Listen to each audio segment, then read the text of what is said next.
आज हम स्टडी करने जा रहे हैं class 4 English grammar. English grammar में चैप्टर 1 है। तो चैप्टर 1 क्या है? सेंटेंसेस, दी सेंटेंसेस।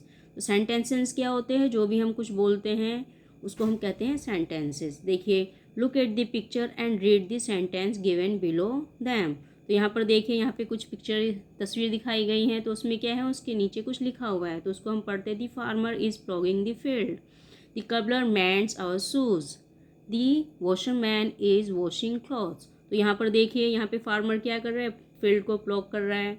यहाँ पे कबलर क्या कर रहा है? कबलर शूज मैन कर रहा है। और फिशर वॉशरमैन क्या कर रहा है? क्लॉथ्स वॉश कर रहा है। तो ये क्या है? तो इससे में क्या समझ में आता है? The above group of word make their complete sense, यानी कि जो कंप्लीट सेंस जिससे हमें समझ में आता है कि हाँ कुछ कहा जा रहा है, जो कि हमारी समझ में भी आ रहा है। तो the above group of words make their complete sense of they are sentences. Now read the following group of words. अब देखिए, यहाँ पर ऊपर तो हमारी समझ में आ रहा है कि वहाँ क्या कहा जा रहा है, यानी कि वहाँ पर सेंस है, तो इसीलिए वो क्या है? वो सेंटेंस है। अब नेक्स्ट देखिए, in the night, in the deep forest, in the nest. तो यहाँ पे समझ में नहीं आ रहा है क्योंकि सेंटेंस कंप्लीट नहीं है। तो the above group of word do not make their complete sense. तो इसलिए ये क्या कर रहे हैं? ये कंप्लीट सेंस नहीं, समझ में नहीं आ रहा है हमारे। तो ये कंप्लीट सेंटेंस नहीं है, तो ये कंप्लीट सेंस नहीं कर रहे हैं, यानी कि इसमें हमें कुछ भी समझ में नहीं आ रहा है। तो hence they are not sentences, thus we can say. तो हम कह सकते हैं कि a group of word which make complete sense is called sentence, यानी कि जिन शब्दों से या जिन वाक्यों से हमें ये पता चल रहा है कि वो क्या कह रहा है कोई भी सामने वाला, और हमारी समझ में भी आ रहा है, तो उसे हम क्या कहते हैं? उसे हम कहते हैं सेंटेंस। तो इसीलिए हम कह सकते हैं कि a group of words which makes complete sense is called sentence. तो सेंटेंस किसे कहते हैं? जिससे कि कंप्लीट सेंस समझ में आ रहा हो। तो वो क्या है? The farmer is ploughing the field, यानी कि फार्मर क्या कर रहा है? प्लॉग कर रहा है फील्ड को। तो चलिए आगे देखते हैं।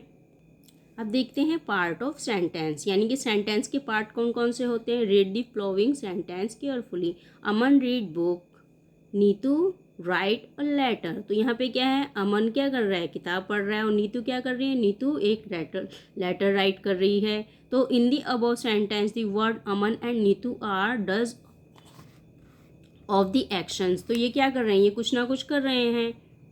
तो while rest part of the sentence read is book, his book and write a letter are the action done by Aman and Neetu respectively।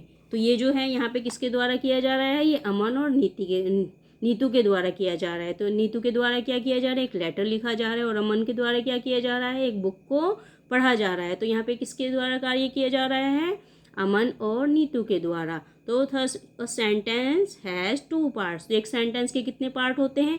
2 part होते हैं।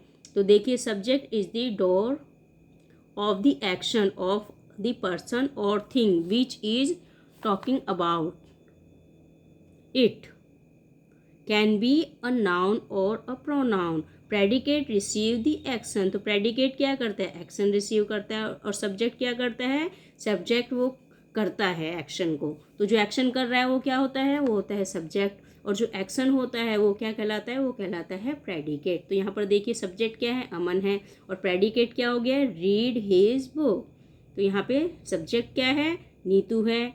और प्रेडिकेट क्या हो गया? Write a letter. तो सब्जेक्ट क्या होता है? जिसके द्वारा कार्य किया जा रहा है, यानी कि क्रिया जिसके द्वारा की जा रही है वो क्या हो गया है?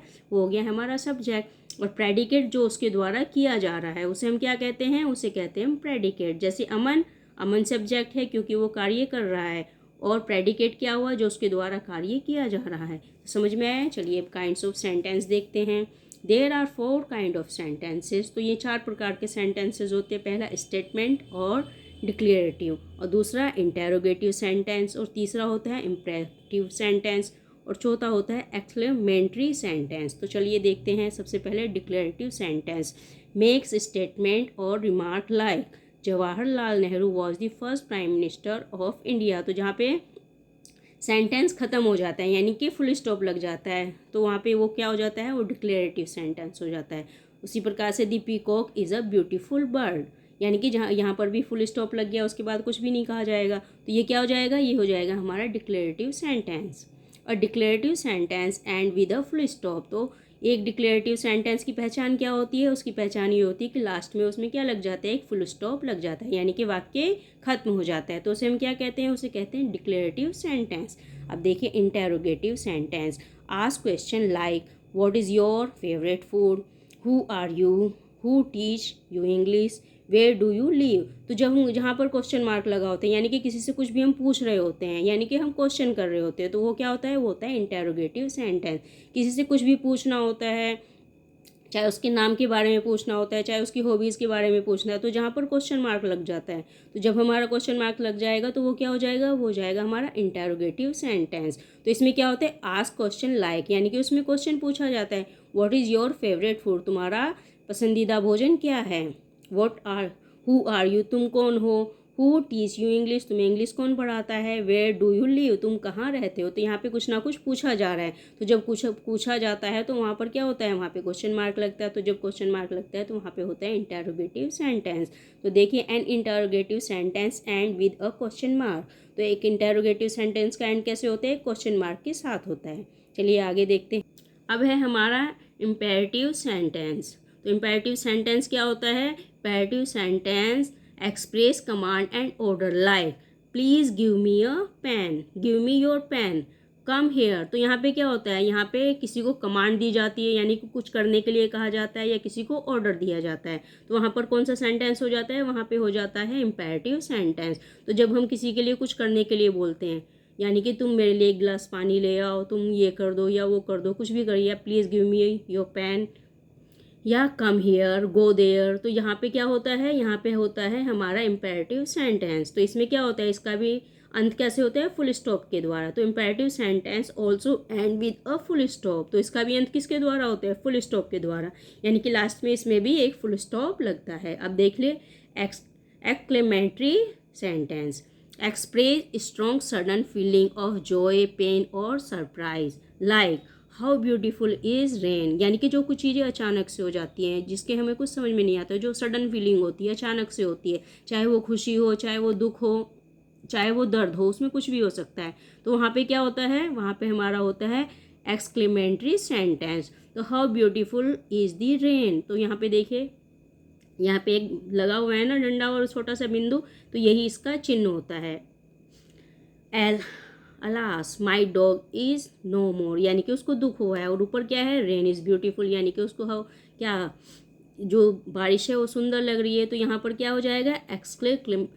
Exclamatory sentence. तो an exclamatory sentence end with the an exclamation mark. तो इसका मार्क कैसा होता है? यहाँ पे इसका ये वाला मार्क होता है। तो समझ में आ गया आपको बच्चों चैप्टर? तो चैप्टर तो हमारा ख़त्म हो चुका है, तो आशा करती हूँ ये चैप्टर आपको अच्छे से समझ में आ गया होगा। चलिए आगे देखते हैं। आगे इसकी एक्सरसाइज है, ये एक्सरसाइज हम अगले पार्ट में करेंगे।